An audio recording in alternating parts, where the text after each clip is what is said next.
안녕하십니까. 구수한 이야기를 담은 친구 같은 성주방송 92.7MHz 손정자의 두루치기에서 오늘은 소중한 사람이 죽은 후 후회한 지난주에 이어서 말씀드린 뒤 조력 사망 캡슐 사르코 발명한 것과 우리나라의 사전 연명 의료 결정 제도에 대해 얘기해 보려고 합니다. 후회한 14번째는 임종기 정상에 대해 좀 더 알아둘 것이라는 내용이 되겠습니다. 무거운 정상 악화에는 에너지를 유지하는 온존요법이 있습니다. 임종기에는 몸을 가누기 힘들 정도로 무거움을 느끼자 의식이 저하되어 고통에서 해방됩니다. 시기에 따라 대응책이 달라지므로 여명이 예측될 때는 운동요법의 효과가 있다는 보고도 있으니 재활 전문가와 상담해 보기 바랍니다. 에너지를 필요한 활동에 나누어 분배하여 불필요한 에너지 소비를 줄이고 활동과 휴식의 균형을 잡는 것을 에너지 온존요법이라 합니다. 몸이 덜 무거울 때 해야 할 일이나 하고 싶은 일을 해 두십시오. 간병인은 환자가 손을 뻗으면 닿는 곳에 필요한 물건을 접어 환자가 불필요한 에너지 소모를 하지 않도록 배려하고요. 휴식이 필요하면 여러 번에 나누어 쉬는 것 등 에너지 배분이나 온존법을 개인에게 멈출 수 있으므로 이 요법은 누구에게나 적용 가능한 대응책입니다.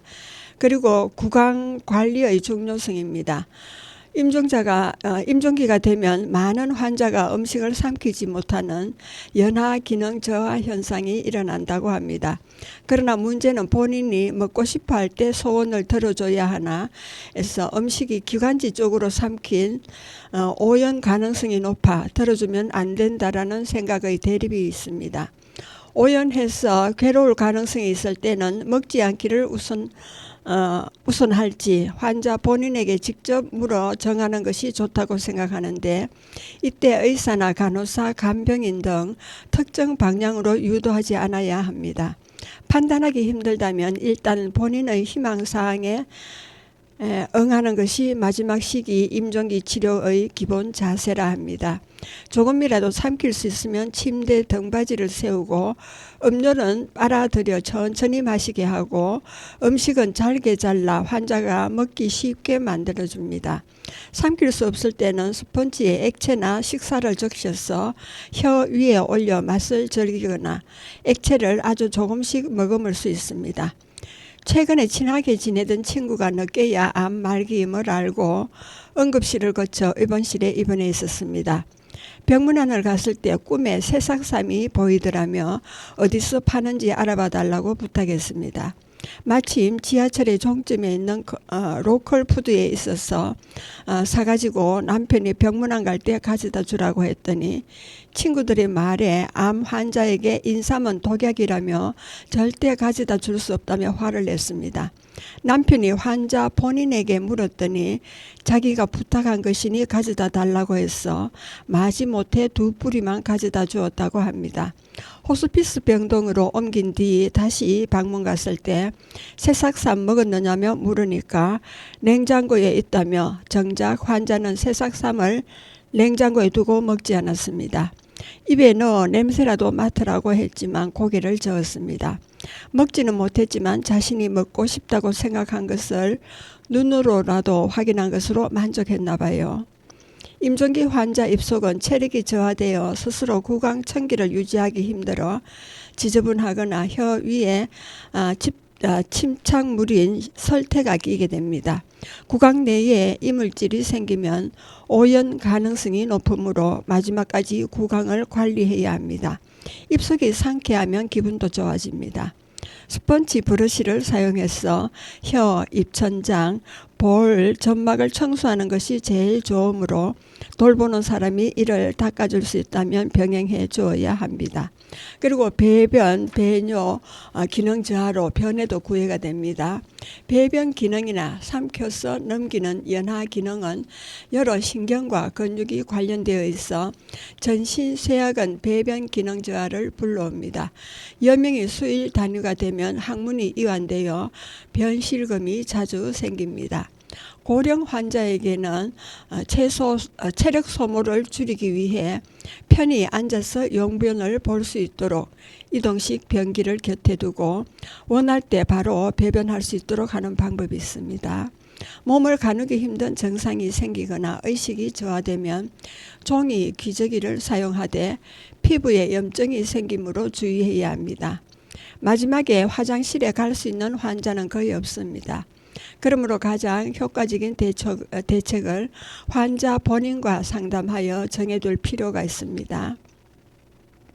그리고 발열 대체에 대해서입니다. 임종기에는 체온 조절 기능이 떨어지기 때문에 빈번하게 감염되기 때문인지 종양 자체에 의한 열인지 알 수 없으나 발열이 자주 나타납니다. 해열제를 쓰거나 식히는 쿨링으로 대처하는 것이 좋고 약재를 사용하거나 얼음 주머니로 식히는 것이 좋습니다. 임종기의 열 자체를 없애기는 쉽지 않습니다. 고통이 있으면 완화하고 없다면 상태를 살펴서 대응하기 바랍니다. 그리고 구역질 대처에 대해서입니다. 의사의 경험상 난치성 구역질을 느끼는 환자가 생기는데 이는 염증성 사이토카인 등 종양에서 유래한 물질이 구역질을 재촉하는 중추를 자극하는 이유가 아닐까 추측한다고 합니다. 구역질에는 주로 파도처럼 강약이 있어 너무 강할 때는 간헐적 진정요법을 염두에 두고 대응할 필요가 있습니다.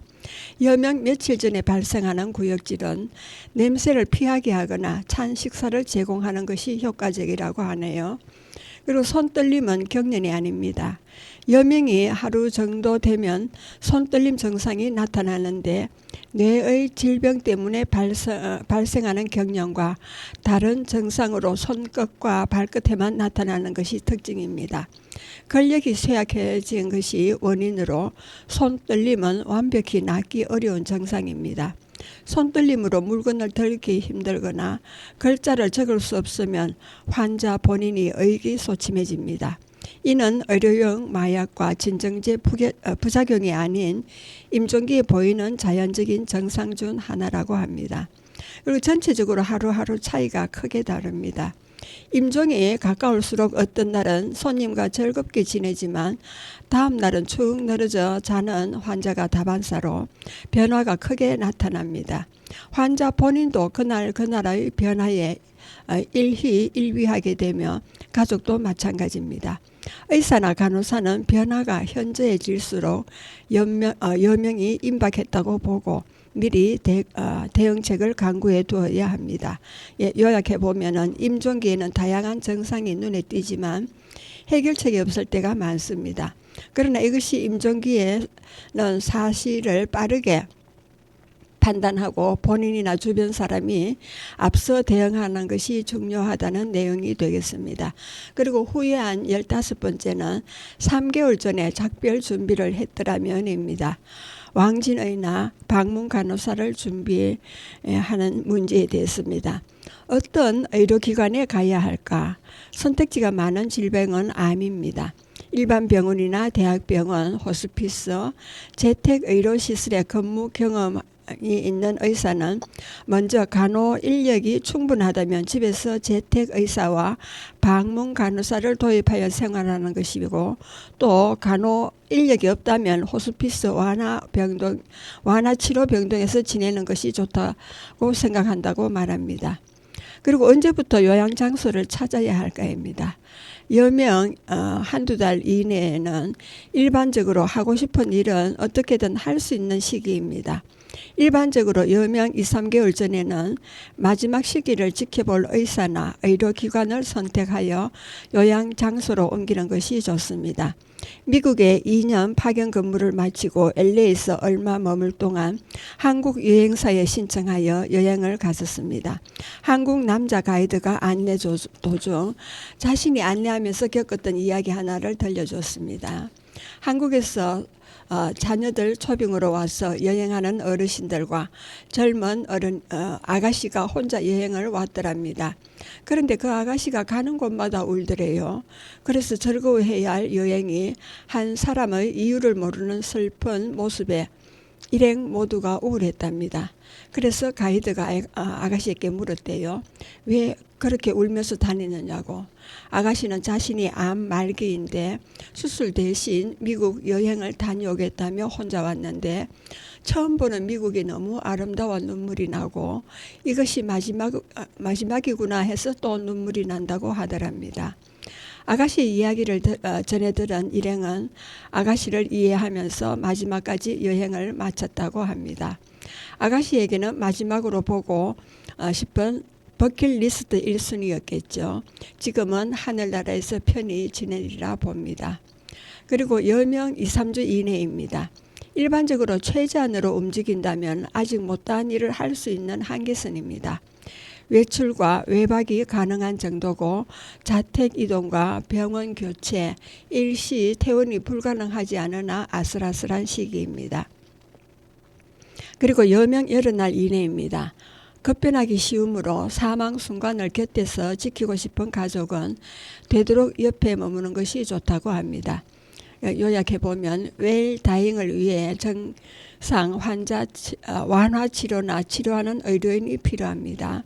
필요한 수단은 무엇이든 강구한다는 기세로 편견에 사로잡히는 일 없이 마지막 시기에 가장 적합한 시설인 요양장소와 의료진을 선택하라는 내용이 되겠습니다. 그리고 장례식 준비에 대했습니다. 만일 환자 본인이 바라는 방식으로 장례 치르기를 바란다면 추정 여명 월 단위일 때 장례 회사에 연락하는 것이 좋습니다. 사전 협의를 하는데도 체력이 필요하기 때문입니다. 추정 여명 주 단위에는 약간 힘들기도 합니다. 환자가 장례에 관련해서 일체 가족에게 맡기거나 아무 말도 하지 않았다면 사망하고 나서 병원이나 의료인에게 가까운 장례 회사를 소개받을 것입니다. 그러나 회사마다 요금과 내용이 다르기 때문에 사망 직후 어수선한 시간대에는 침착하게 생각하고 결정하기 힘듭니다. 그래서 요금과 각 회사를 비교하고 싶다면 추정 여명 주 단위에는 사전 협의해 두는 것이 좋습니다. 다만 의식이 저하되어 있는 임종자 옆에서 장례식 이야기를 나누지 않도록 조심해야 합니다. 귀는 들릴 수 있으니까요. 그리고 후회한 16번째입니다. 진정요법에 대해 좀 더 알아둘 것이라는 내용입니다. 진정요법을 둘러싼 오해가 있습니다. 오해 첫 번째는 진정요법에는 모르핀을 사용한다. 수면 내시경에 사용하는 약제와 동일하며 수면제와 같은 성분의 링거 얘기입니다. 그리고 오해 두 번째입니다. 진정요법은 수명을 단축한다는 이야기입니다. 고통을 제거하고 대부분 수면을 단축하지 않는다는 목표로 삼는 것입니다. 그리고 세 번째 오해는 진정요법은 시작하면 절대 멈출 수가 없습니다. 그런 일은 없습니다. 지속적으로 시행하면 의사소통을 할 수 없으므로 최근에는 필요할 때만 또는 부르면 일어날 정도의 상태를 목표로 시행하고 있습니다. 견디기 힘든 고통이 있을 때, 그리고 다른 증상 완화책이 무효할 것, 그리고 여명이 짧고 보통 앞으로 여러 날 정도로 판단될 것, 그리고 본인과 가족이 희망할 것, 이 모두를 만족하는지 신중하게 판단한 다음 환자 본인이 충분한 정보를 듣고 나서 환자가 명확한 의사 표시를 할 때 진정요법은 타당성을 가집니다. 환자를 안일하게 재우지 않으며 의식이 있는 상태에서 고통을 완화할 수단이 없는지 제대로 검사한다는 뜻입니다. 여명 하루 전에는 진정요법을 해야 할 정도로 괴로운 상태입니다. 일어나 있더라도 의사소통이 원활하게 되지 않는 일이 많기 때문에 무턱대고 중지하지 말아야 합니다. 그리고 완화치료 전문가를 일찍 만나라는 이야기입니다. 진정요법을 할 때는 다양한 형태와 깊이를 생각하며 환자의 희망사항을 최우선으로 삼고 적절한 방법을 선택해야 합니다. 완화치료 병동이나 의료기관과의 상담을 권장하는 것도 그래야만 유사시에 환자에게 적절한 진정요법을 적용할 수 있기 때문입니다. 요약하면 암 환자는 고통을 완화하기 위해 진정요법이 필요할 때가 있습니다. 임종기 환자의 고통은 대부분 의료용 마약으로 없앨 수 없습니다. 진정제가 고통 완화에 도움이 되는 경우가 많으나 진정요법을 할 수 있는 의사나 의료기관을 찾는 것이 중요합니다. 예, 여러분은 지금 성주 FM 92.7MHz 에서 손정자의 두루치기를 듣고 계십니다. 예, 잠시 쉬었다 가겠습니다. 오성근의 떠나는 니마가 되겠습니다.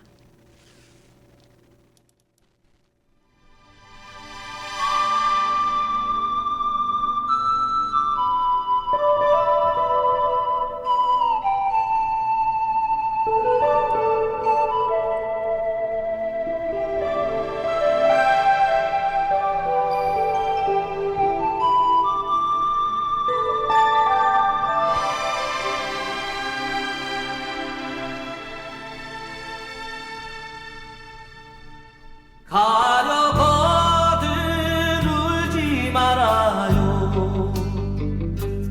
울려서 가지 말아요. 그리워 못 보내느니 못 잊어 못 보내느니 당신이 떠나고 나면 미움이 그치겠지만 당신을 보내고 나면 사랑도 끝이 난다오.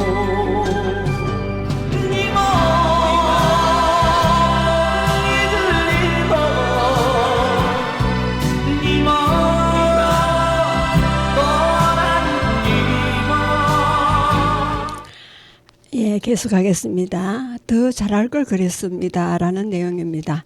그 후에 17번째입니다. 서로의 마음을 헤아려 보았더라면 죽어가는 사람의 심리는 죽어가는 사람 모습은 다양합니다. 임종기가 되기 전까지 얼마나 죽음을 가깝게 느끼느냐에 따라 나타나는 성향이 달라지기 때문입니다. 의사가 보아온 환자의 모습과 심리에 대해서입니다. 먼저 존재의에 고뇌한다고 합니다. 어쩌다 아무것도 할 수 없게 됐을까? 이래서는 살아있는 의미가 없어 라는 생각과 그 다음 고독감을 경험한다고 합니다.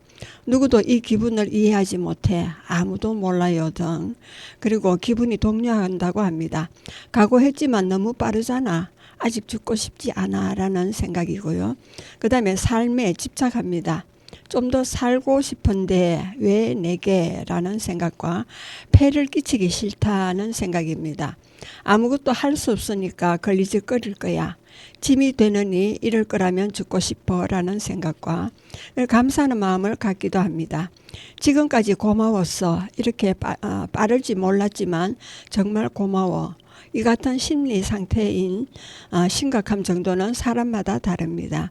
지켜보는 사람은 임종기 환자에게 어떤 기분이든 생길 수 있다고 받아들여야 합니다. 임종기 환자는 계속 죽기 전에 괴로움을 맛보지 않을 수 없습니다. 어쩌면 이 시간이 아주 길게 느껴질지도 모릅니다. 그 괴로움은 환자 혼자 받아들여야 합니다. 누구도 대신해 줄 수 없는 시간을 보내야 하는 것입니다. 누군가 옆에 있으면 환자가 가진 고독이라는 고통이 완화되고 마지막 괴로움을 무사히 넘기는 데 도움이 될 것입니다. 저희 아버지께서는 70세에 돌아가셨습니다.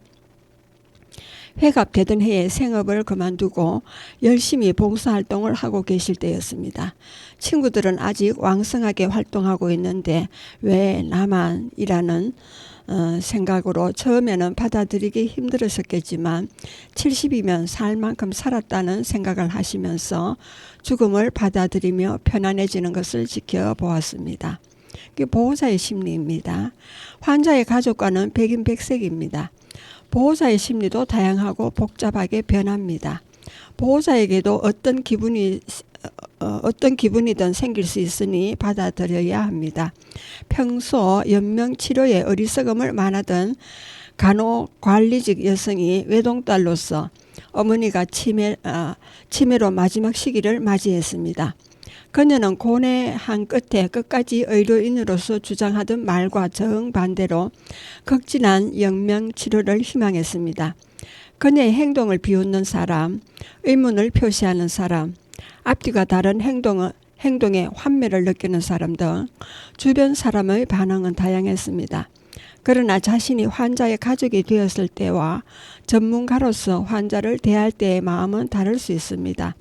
그녀를 잘 아는 의료진으로서 그녀의 선택에 대해 그럴 수 있다고 생각했다고 합니다. 의료인이자 전문가 입장에서 관여할 때는 의료나 치료로서 타당한 정보를 제대로 전달하여 심하게 불합리한 희망사항은 정정해도 좋다고 봅니다. 언뜻 불합리해 보이지만 뭔가의 결단이 숨어 있을 때가 있으니 감성을 발휘하여 이를 놓치지 말아야 합니다.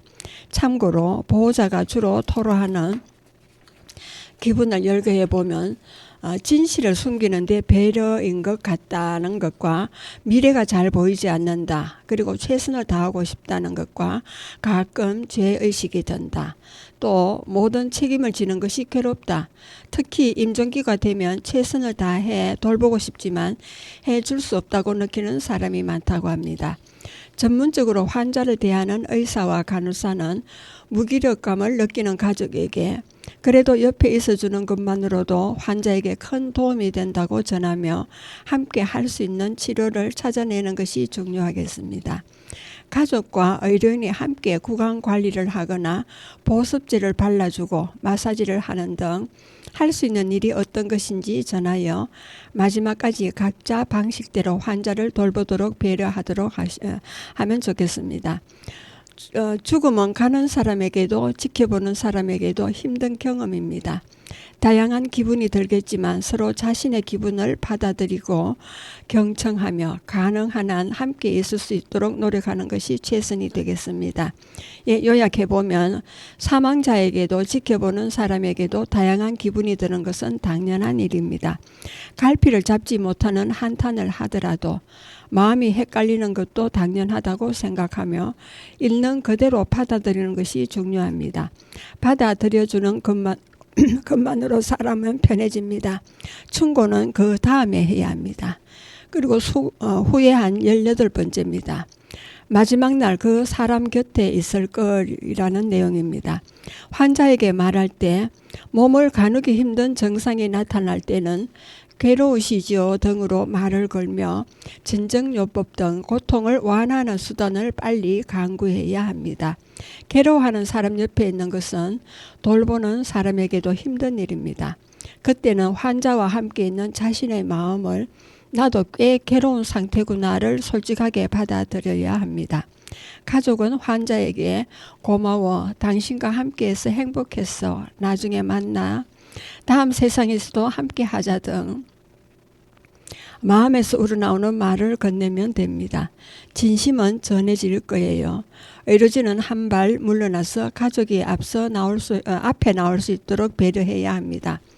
가족은 함께 못한 말을 건네고 의료인은 가족에게 아직 환자가 듣고 있으니 마지막 인사를 하라고 권해 주세요. 하악 호흡에 들어가면 몇 분 이내에 호흡이 정지합니다. 사망 확인은 어디까지나 편의적인 절차입니다. 의료인은 가족이 천천히 이별을 맞을 수 있도록 평정을 유지해야 합니다. 그리고 침착하게 주변을 살피고 아직 가까이 다가가지 못한 사람이 없는지 확인하면서 아직 심장이 움직이고 있으니 말을 건네세요라고 말하면 되겠습니다.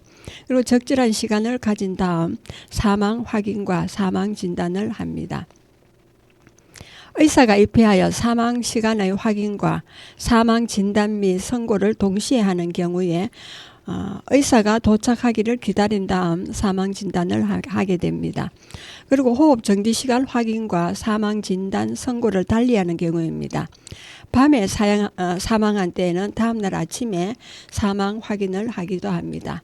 그리고 자택에서는 가족만 모인 상태에서 호흡 정지를 확인하는 상황입니다.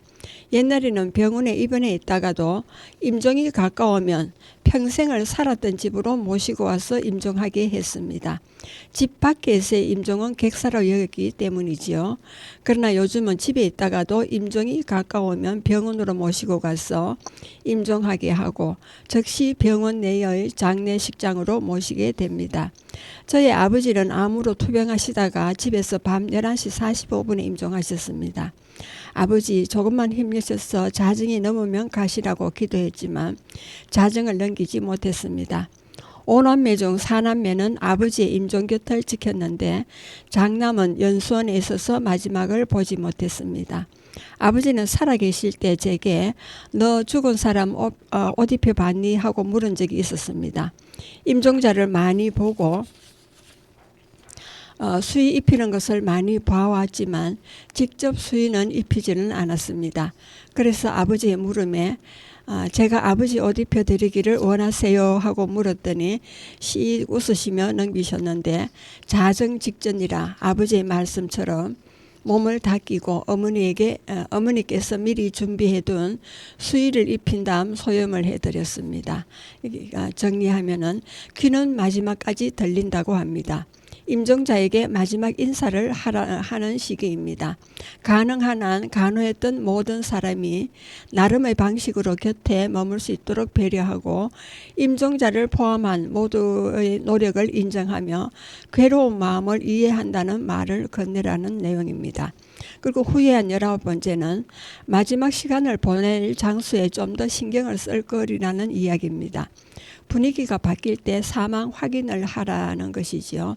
스승이사 수천 사례를 겪어온 완화 치료의는 분위기가 바뀔 때가 보내는 때라고 자주 이야기했다고 합니다. 가면 안 돼, 멈추세요, 가지마, 죽지마라고 단식하며 슬퍼하던 분위기가 시간이 흐르면서 고마워, 애썼어, 더 잡으면 안 되겠지, 다시 만나자라며 말하는 방식이 바뀌고 슬픔이 가득했던 분위기가 바뀌어 평온해지는 시간입니다. 누구에게나 받아들일 시간이 필요합니다. 받아들였을 때가 바로 떠나보내는 순간이고요. 사망하는 사람은 자신의 인생을 돌아보고 다음 세대에게 마음을 전하고 지켜보는 사람들은 임종하는 사람의 마음을 이어받는 공간이야말로 진정 떠나보내는 공간이 아닐까요? 떠나보내는 장소는 따뜻하고 포근하게 하라는 겁니다. 사망자를 보내는 공간은 평온하고 따뜻한 곳이 좋습니다. 호스피스나 완화치료병동은 평온한 공간을 제공합니다. 또는 집이나 오래 생활해온 노인센터, 간호시설 등이 생활 공간에 가장 가까우며 마지막 장소로 적합하다고 생각합니다. 그곳에는 익히 보아온 친한 사람이 있고 친숙한 물건이 있고 익숙한 소리가 들리고 낯익은 공기가 흘러오는 곳은 큰 장점입니다. 죽음이 마냥 불행한 것만은 아닙니다. 간호한 사람이나 유족 등 환자의 임종을 받아들인 사람에게 새로운 세상을 사는 힘을 선사합니다. 그러니까 요약해보면 떠나보내는 장소와 죽음의 현장에서 임종자와 떠내보낸 사람은 새로운 의미를 얻게 된다는 것입니다. 예, 그리고 고맙습니다, 사랑한다는 작별 후의 내용이 되겠습니다. 그 후회한 20번째는 죽음에 대해 깊이 생각해 보았더라면 이란 내용입니다. 수명으로 죽는 것은 나쁘지 않습니다. 누구라도 죽는 것은 싫을 것입니다. 왜 인간은 죽지 않으면 안 될까? 누구나 한 번쯤 생각해 봤을 것입니다. 사람은 생물입니다. 생물은 유전자를 운반하는 존재로 효율적으로 살아남고 싶어서 교배를 장려하고 적절한 수준에서 교체를 실행한다는 것은 과학적인 사실입니다. 현실은 사람의 삶이 한 번뿐이고 죽고 나면 사랑하는 사람과 다시 만날 수 없으며 이번 생애로 모든 것이 끝나기 때문입니다. 냉혹한 현실에 눈을 뜬 사람에게도 뭔가 구제책이 있었으면 좋겠다고 생각합니다. 이 삶이 한 번뿐이 라도 죽음을 눈앞에 두었을 때 존재가 영원히 소멸한다는 괴로움에 시달리지 않기를 바랍니다. 흥미로운 것은 종교가 있는 사람들은 죽음 뒤에는 사후 세계가 있다고 생각하기 때문에 두려워하지 않는다는 것입니다. 그러나 현재 이 삶을 길게 이어가고 싶다는 마음이나 소중한 사람과 헤어지고 싶지 않다는 마음을 없애기는 어렵습니다. 그런 이유로 죽음이 무서워지는 것이겠지요. 죽음과 마주하기 위해 필요한 것들입니다. 의료의 발전으로 할 수 있는 일이 늘어나 일찍 포기해야 했던 시대는 과거가 되고 마지막까지 최선을 다해 할 수 있는 치료를 하다가 생명을 유지할 수 없게 된 때가 망설임 없는 죽음이라는 의료인의 상식에 얽매여 있는 것입니다. 생명의 연장은 소중한 것이고 의료 목적입니다. 최근 삶의 길이뿐만 아니라 질이 중요한 가치관이 부과되었습니다. 그러나 나이가 들거나 질환으로 기능이 떨어져 지쳐버린 환자 본인이 오래 살지 말 걸 그랬다 하고 말하는 사람도 있습니다. 내부의 상식이나 가치관은 때로는 외부의 생각과 어긋나기도 합니다. 서로 손을 맞잡고 의료 현장이라면 의료인과 환자, 가족이 서로 협력하여 서로 다를 수밖에 없는 가치관을 맞춰가는 과정이 필요합니다. 의료인도 환자나 가족의 목소리에 허심탄회하게 귀를 기울일 필요가 있습니다. 정리해보면 죽음에 대한 상식에 너무 얽매여 있지 않는지 생각해 보라는 것입니다.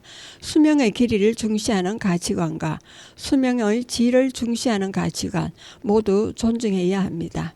그리고 후에 한 21번째는 웃는 모습을 많이 보여줄 것이라는 내용입니다. 소비하는 죽음과 진정한 죽음입니다. 사람이 죽었다는 소식이 매일 뉴스에 나오며 댓글에는 삼가 고인의 명복을 빕니다. 편히 가세요 등이 달려 있습니다. 깊이 애도의 뜻을 표합니다라는 말이 널리 쓸 수 있는 표현이라고 합니다. 우리는 언젠가 명복을 빈다고 간단하게 자판을 입력할 수 있는 순간 죽음과 마주하게 됩니다.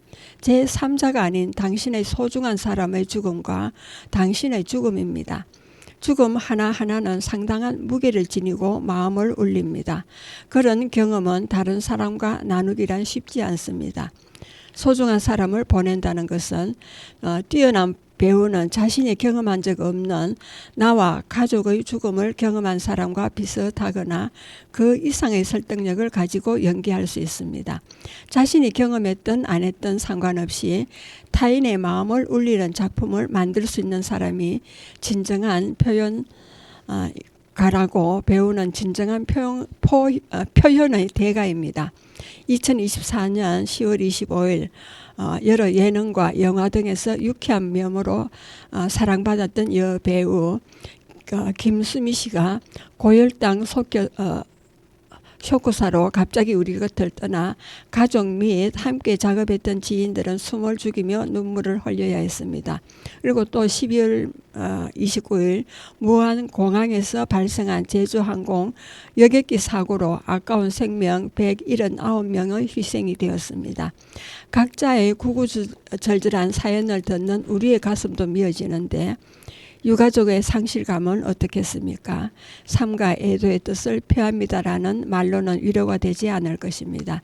여러분은 지금 성주 FM 92.7MHz에서 손정자의 두루치기를 듣고 계십니다. 잠시 쉬었다 가겠습니다. 신해철의 그대에게가 되겠습니다.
이번에는 내용을 좀 달리하겠습니다.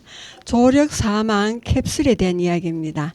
캡슐에 들어가 버튼을 누르면 내부에 있는 산소가 질소로 변해서 5분 내로 사망하는 캡슐이 현행법 위반 논란 속에 스위스에서 처음 사용되었다는 소식이 전해지면서 품위 있게 죽을 권리에 대해 다시 생각해보는 기회가 되고 있습니다.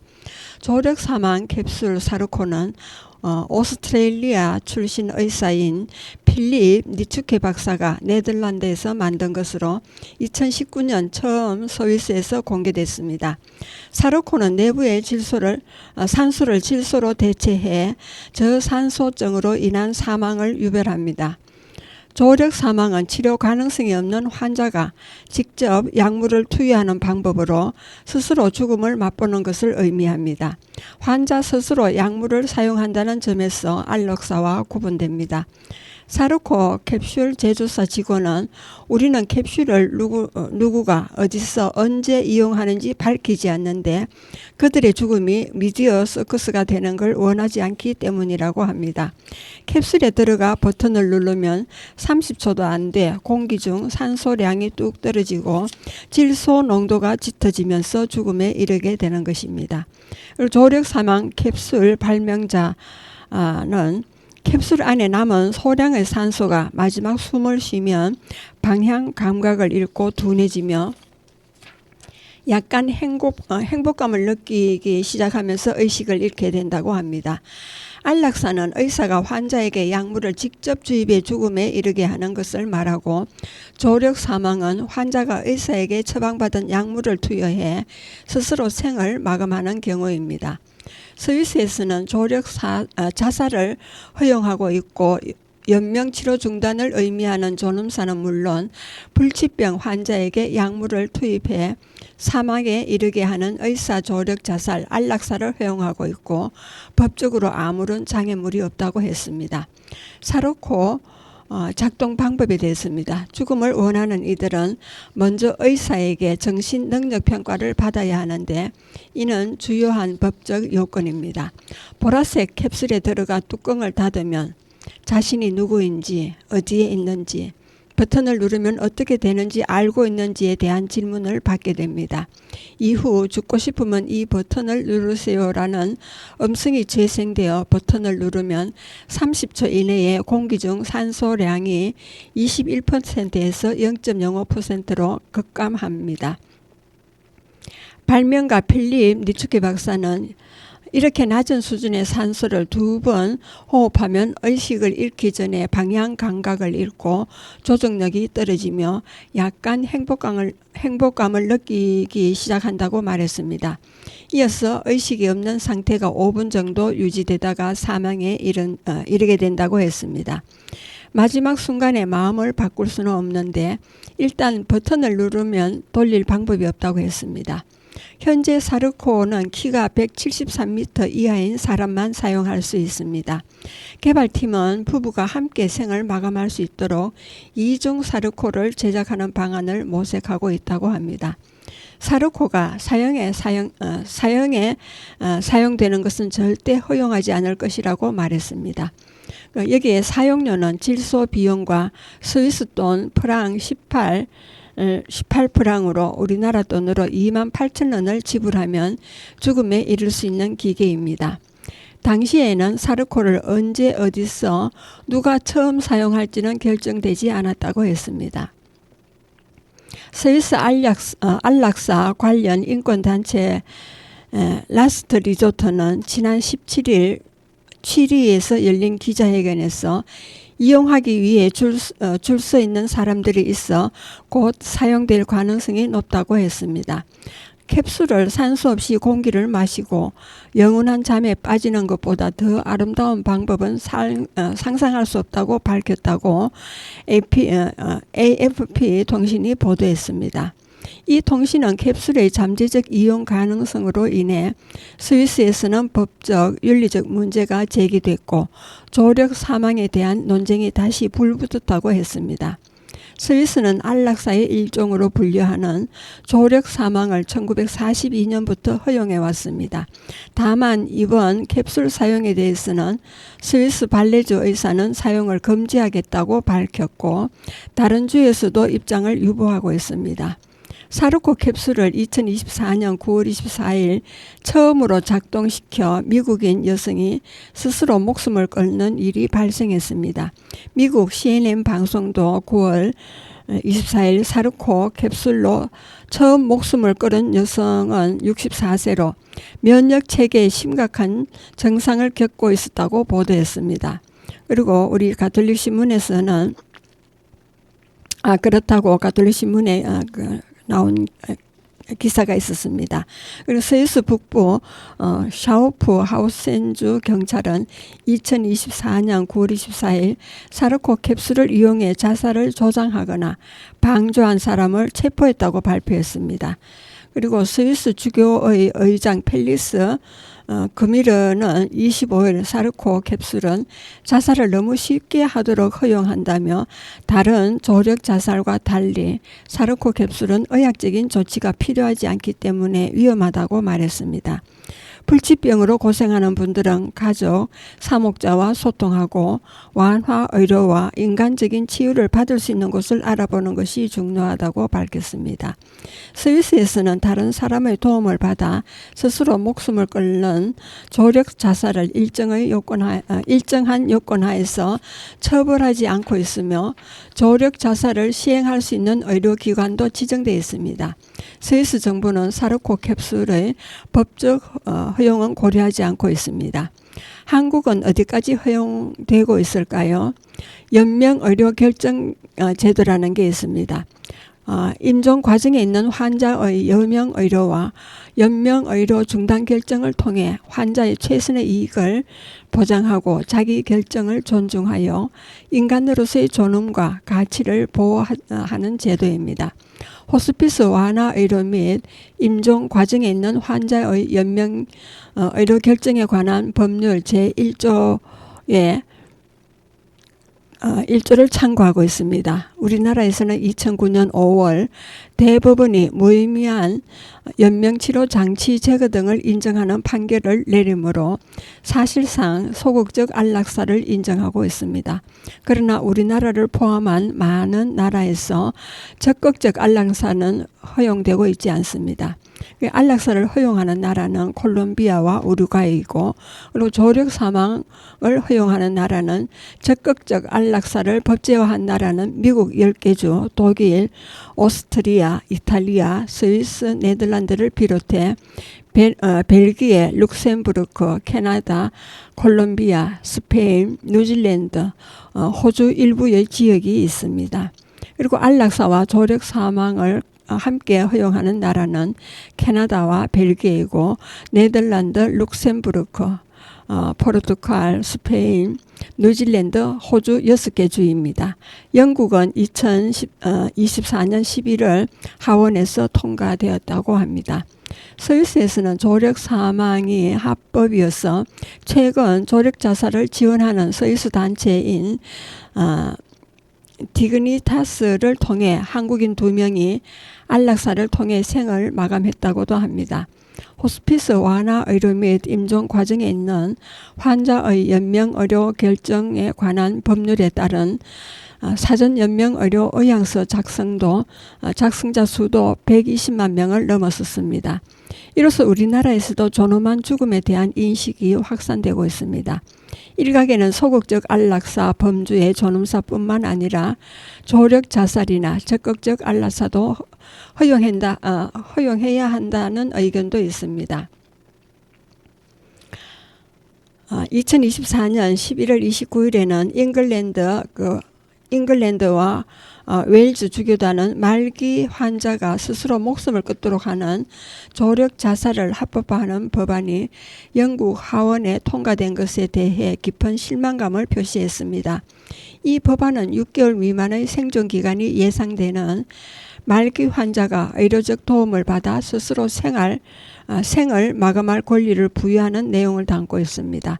하원에서 실시된 조력 자살 법안에 대한 의회에서 의안을 신중히 심의하기 위해 세 단계로 나누어 심의하는 2차 독회 표결에서 찬성 330표, 반대 275표로 법안을 가결했습니다. 1차 독회에서는 표결하지 않은 만큼 2차 독회가 첫 표결이었습니다. 법안은 이후 하원위원회와 3차 독회 등 추가 절차를 거쳐 상원으로 넘어가는데 수정의 여지가 남아있습니다. 의회 표결 후에 생명문제 담당 존 세링턴 주교는 표결 결과에 대해 우려를 표시하며 이 법안은 원칙적으로 결함을 갖고 있고 특히 크게 우려되는 조항들을 포함하고 있다고 지적했습니다. 셰링턴 주교는 표결 결과에 대해 조력 자살에 대한 양심적 반대 권리 보호 부족이 특히 우려된다고 말했습니다. 그는 법안에 포함된 조항이 의사들이 조력 자살에 대해 양심의 바탕을 두고 반대할 권리를 제대로 행사하지 못하게 하며 조력 자살에 참여하기를 원치 않는 호스피스와 요양원들의 권리를 충분히 보호하지 못한다고 비판했습니다. 또 의사가 환자에게 조력 자살에 대해 먼저 대화를 시작할 수 있도록 허용한 점도 문제로 지적됩니다. 주교는 말기 환자의 고통을 줄이기 위해서는 완화 의료의 질과 이용 가능성을 이용하는 것이 가장 좋은 방법이라며 가톨릭 공동체가 이 법안이 의회 진행 과정의 다음 단계에서 기각되도록 기도해 줄 것을 요청했습니다. 특히 표결은 당론에 구애받지 않고 의원 각자의 양심에 따라 찬성과 반대를 결정하는 자유투표로 진행됐습니다. 법안 반대자들은 노인과 장애인, 취약계층의 말기 환자들이 남은 가족들에게 짐이 되지 않아야 한다는 심리적 압박을 받을 수 있다고 우려했습니다. 표결 전 법안을 충분히 검토할 시간이 부족했고 조력 자살을 허용한 다른 국가들의 경우 안전장치가 약화된 사례들이 많다고 지적했습니다. 반면에 법안 찬성자들은 이 법안이 고통 속에 살아가는 말기 환자들에게 스스로 고통을 줄이고 자기 삶을 결정할 수 있는 선택권을 제공하는 것이라고 주장했습니다. 표결에 앞서 가톨릭 주교회의 주교단과 다른 종교 지도자들은 법안의 윤리적, 실무적 문제에 대해 지속적으로 우려를 제기했습니다. 잉글랜드와 웨일즈 주교회의 의장 빈센트 니콜스 추기경은 여러 차례에 걸쳐서 죽을 권리는 쉽게 죽어야 할 의무로 변질될 수 있다고 경고했습니다. 현재 세계 대부분 국가가 조력 자살을 허용하지 않고 있으나 조력 자살을 합법화한 국가는 호주와 캐나다, 뉴질랜드, 스위스, 벨기에, 오스트리아, 스페인, 미국 일부의 주입니다. 조력 자살을 원하는 많은 외국인들이 처음으로 이를 합법화한 스위스를 찾아가 죽음을 맞이하고 있습니다. 그러나 영국에서는 2015년에도 같은 법안이 발의되었다가 부결된 바가 있습니다. 그리고 사전 연명의료 의향서 및 연명의료 결정제도입니다. 이 결정제도는 19세 이상의 성인이 자신의 건강이 악화되어 의식이 없거나 의사소통이 불가능한 상황이 되었을 때 어떤 연명의료를 받을 것인지 미리 밝혀놓는 문서입니다. 본인의 의사를 미리 결정하여 기록해두는 것으로 본인의 자기 결정권을 존중하고 삶의 마지막을 존엄하게 맞이하기 위한 제도입니다. 이러한 사전 연명 의료 의향서를 포함하여 임종 과정에 있는 환자의 연명 의료에 관한 결정을 지원하고 환자의 의사를 존중하여 인간으로서의 존엄과 가치를 보호하기 위한 제도입니다.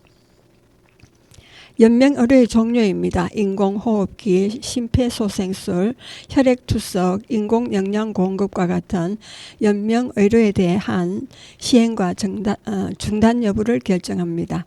효력 발생 시기는 의식이 없거나 의사소통이 불가능한 상태가 되어 담당 의사가 진단한 경우에 효력이 발생합니다. 그리고 변경 및 철회입니다. 언제든지 내용을 변경하거나 철회할 수 있습니다. 그리고 사전 연명 의료 결정 제도의 중요성입니다. 자기 결정권 보장입니다. 자신의 삶에 대한 결정권을 스스로 행사할 수 있도록 한 것입니다. 그리고 의료 자원의 효율적 활용입니다. 불필요한 연명 의료를 줄여 의료 자원을 효율적으로 활용할 수 있다는 겁니다. 그리고 가족의 고통을 경감한다는 것입니다. 가족의 어려운 결정을 돕고 갈등을 줄여준다는 것입니다. 그리고 인간의 존엄성 보호입니다. 삶의 마지막까지 존엄하게 살 수 있도록 돕는다는 것입니다. 그리고 사전 연명의료 의향서 작성 방법입니다. 신청 시 필요한 서류는 신분증과 주민등록증, 의사면허증, 국가발증 신분증 중에 하나를 소지하여 보건복지부가 지정한 사전 연명의료 의향서 등록기관을 방문하여 상담을 받고 작성하게 됩니다. 반드시 본인이 작성해야 하지만 대리인 지정도 가능합니다. 심신장애로 의사소통 능력이 없는 경우입니다. 법정 대리인이나 보호자가 대신 신청할 수 있습니다. 그리고 충분한 설명을 청취해야 합니다. 등록기관에서 연명의료의 종류와 효력 등에 대해 충분한 설명을 듣고 본인의 의사를 결정하는 것입니다. 그리고 자유로운 의사 표현이어야 합니다. 누구의 강요 없이 스스로 결정하고 서명하며 언제든지 내용을 변경하거나 철회할 수도 있습니다. 나이가 많거나 몸이 아픈 사람은 미리 자신의 마지막을 어떻게 할 것인지에 대한 것이므로 미리 해두는 것이 좋습니다.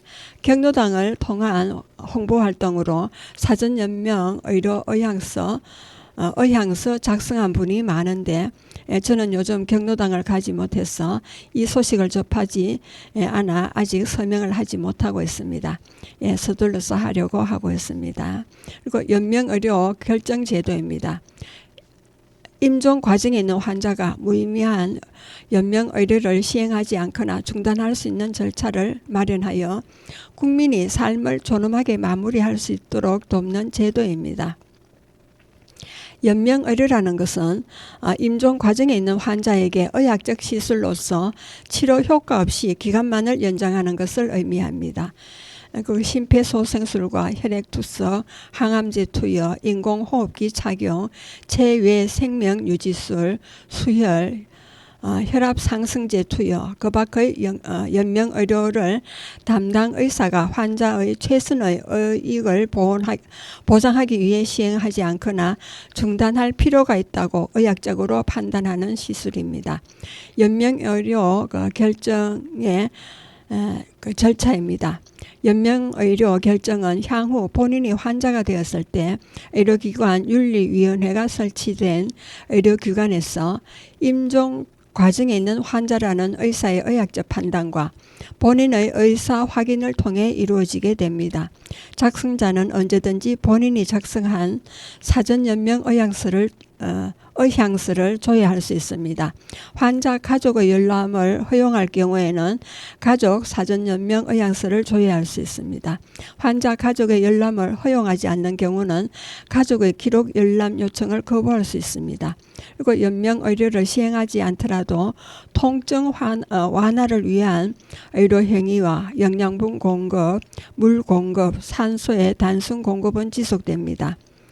아름다운 엔딩을 위한 웰다잉 수업이 있습니다.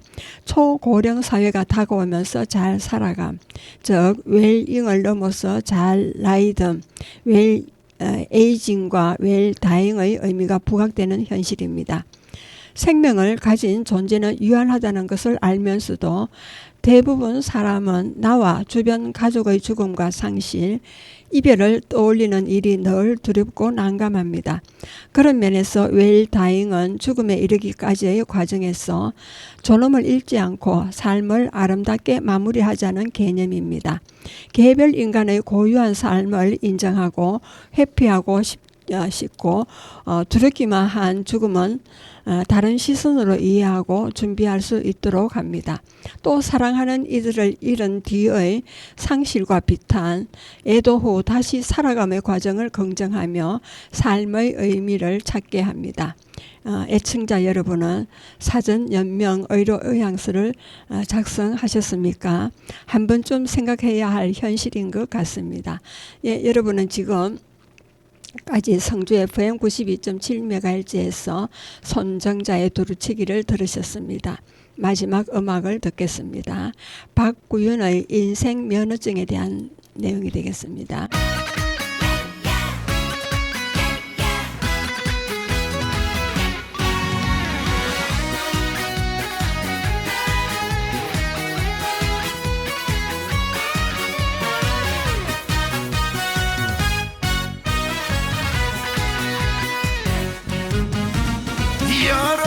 여러분은 이런 걸 아시나요? 인생도 면허증이 있다는 걸. 숨 쉬는 사람에게 그냥 주는 것. 우리의 인생 면허증. 세월이 가고 흰머리가 늘어가면 갈수록 꼭 쥐고 싶어지는 면허증. 개똥밭에 뒹굴어도 이 세상이 좋다네. 보물 같은 인생 면허증.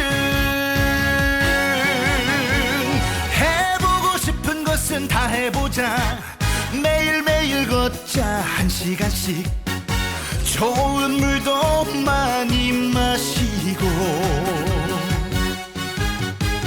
아둥바둥 살지 말고 즐기면서 삽시다. 인생 면허증을 뺏기기 전에.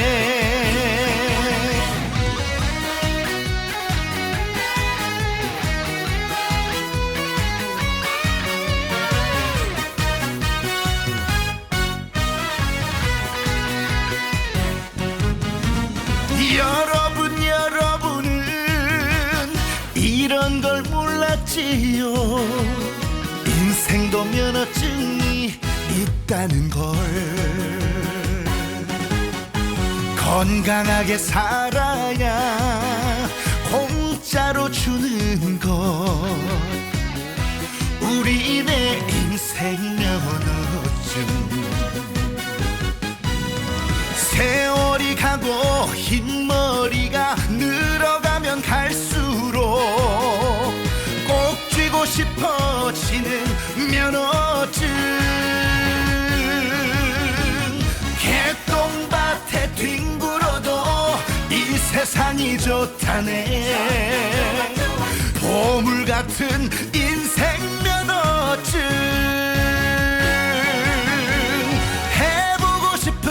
다 해보자. 매일매일 걷자 한 시간씩.